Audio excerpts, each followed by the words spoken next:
What's up, guys? So the photo that you see is I used to be 232 pounds for a very long time. I was an emotional eater. I started at around like middle school, and I ate my feelings away. And I struggled with my weight for many years as an adult. In fact, I passed the issue on to my son. But at the age of 30, I realized enough was enough. I looked in the mirror, and that was it. I just made a declaration. And from there, I never forget, I went into my cabinets. I threw away everything that I just bought, packaged goods, all of that. I said I was done. And I started really small. I really did. It was just in my two-bedroom apartment, in Boston. And my son could be a testament to this. I literally worked out 10 minutes a day.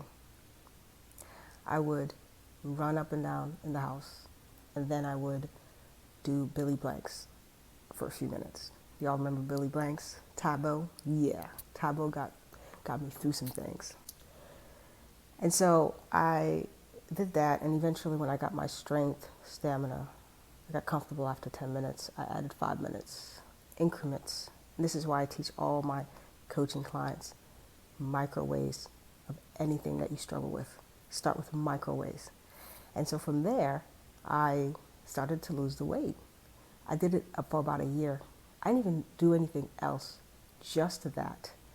I also removed myself from certain environments. I stopped going to the lunch bunch at work.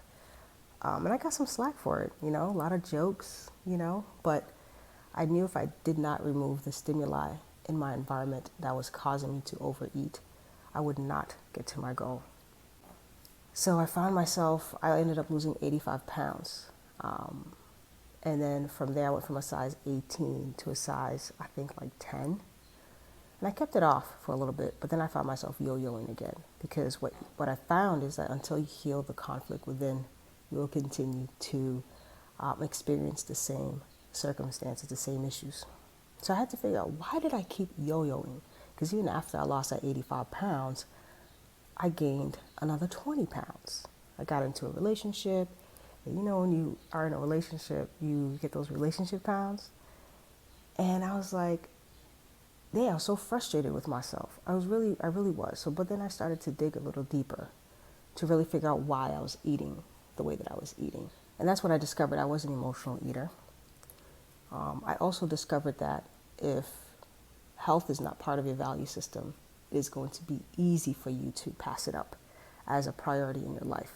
What I mean by this is that we often value honesty, respect, right?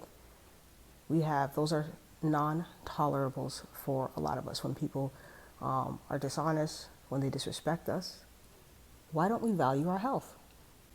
The minute that I started to etch that value into my life, I became someone who valued their health, which means I became someone that when I was faced with making a decision, I came from that value. I came from that place. Understand? So until health is a priority and until health is part of your value system, you will continue to make decisions that go against it.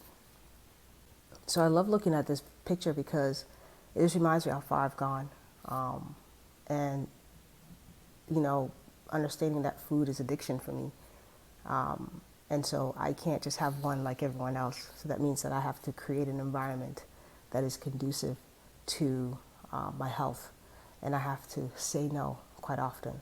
Say no to happy hours and all that stuff, and be conscious of my eating and my choices. Right now I'm about to hit 5 days of my 7-day water fast, and I've got a bunch of energy, so I thought I'd do this video. This is not the first time I've done a fast. I've done intermittent fasting for the last 2 years. I started when I was living in Japan, and then from there I did like a 2-day fast. I did a 3-day fast, and I worked my way up, and eventually I did a 7-day fast.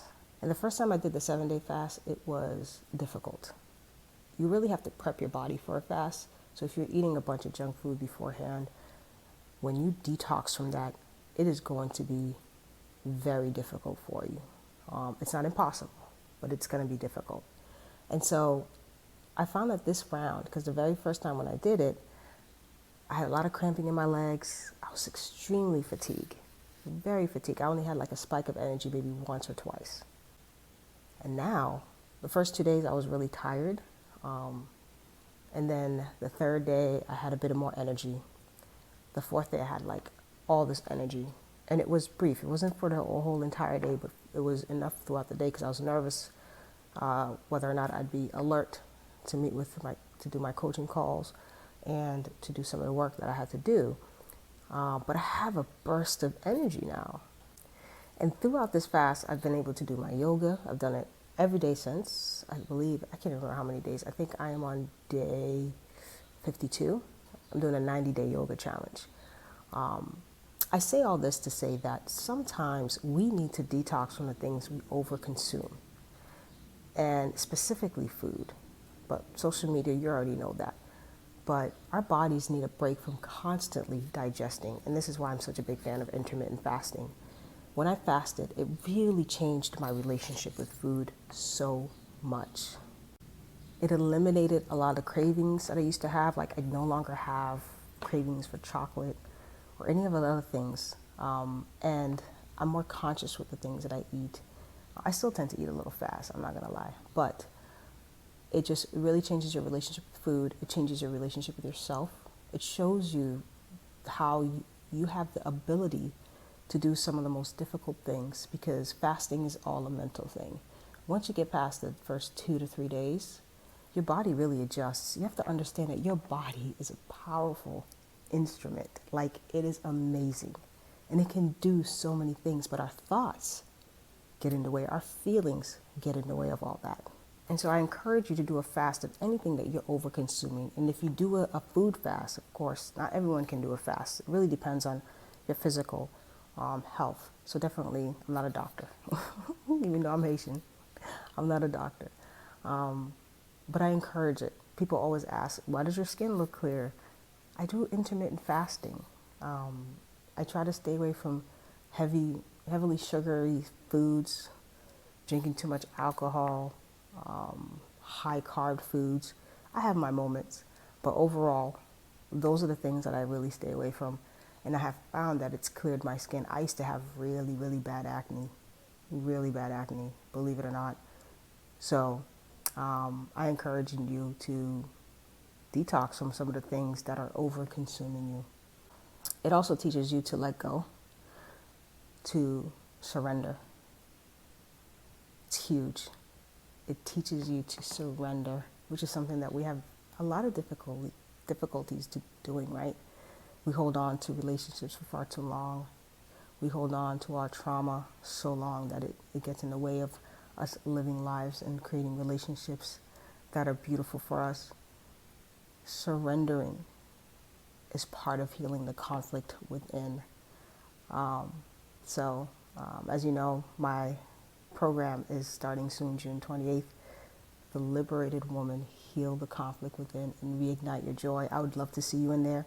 I'm only having 6 people because I do go deep, and I'd love to have you guys there. So the link is in my bio. All right, talk soon.